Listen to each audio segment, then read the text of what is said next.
Optics का एक धासु numerical आपके सामने लिखा हुआ है। अब ये सवाल 29/9/2022 की ग्रुप डी शिफ्ट में पूछा गया सवाल है कि दो पारदर्शी माध्यम के एक इंटरफेस पर आपतित किरण आती है और ए मीडियम से बी मीडियम जाती है। फिर इन्होंने बोला माध्यम ए के सापेक्ष माध्यम बी का अपवर्तनांक n है। अब देखो, जिसके सापेक्ष बोला जाता है वो हमेशा नीचे होता है और जिसका अपवर्तनांक बोला जाता है वो ऊपर होता है। ए के सापेक्ष बी का अपवर्तनांक, इसकी वैल्यू इन्होंने n कही और बोला है कि n की वैल्यू हमारी क्या होना चाहिए। सबसे पहले तो आपको इसमें यह छांटना पड़ेगा कि लाइट सघन माध्यम से विरल माध्यम जा रही है कि विरल से सघन।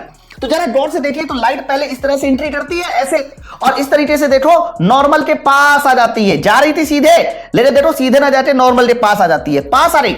तो जब ए से बी जाने पे पास आ गई, तो पास बच्चों तभी आती है जब कोई भी प्रकाश की किरण विरल माध्यम से कौन से माध्यम जाती है, सघन माध्यम जाती है। अब इसमें एक छोटा सा कॉन्सेप्ट और लगेगा।